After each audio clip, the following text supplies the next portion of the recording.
హైదరాబాద్ పటాన్చెరు చౌరస్తా వద్ద గూడెం మహిపాల్ రెడ్డికి వ్యతిరేకంగా పాత కాంగ్రెస్ నేతలు ధర్నాకు దిగారు.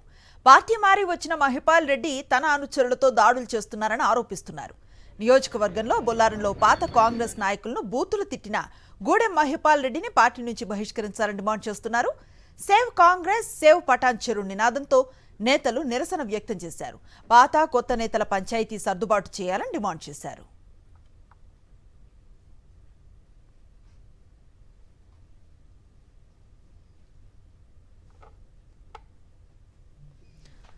పటాన్చెరు ఎమ్మెల్యే క్యాంప్ ఆఫీస్ పై కాంగ్రెస్ నేతల దాడిని ఖండించారు MLA Gudem Mahipal Reddy.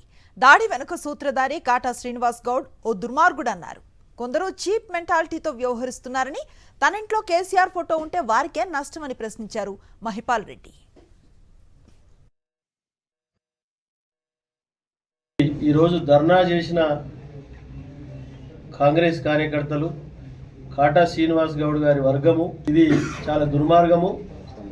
MLA camp office అంటే ఎమ్మెల్యే ఫ్యామిలీ మెంబర్తో సహా ఉండే ఇల్లు. ఇది ఒక ఎమ్మెల్యే ఇంటి మీద దాడి చేయడం అనేది దుర్మార్గం. ఇల్లి గవ్వ, గుడ్డి గవ్వ అంత పరిజ్ఞానం లేని మూర్ఖులాలు చెప్తున్నా. ఇప్పుడు మాకు చేతకాక కాదు, గాజులు పెట్టుకోలేమిడ.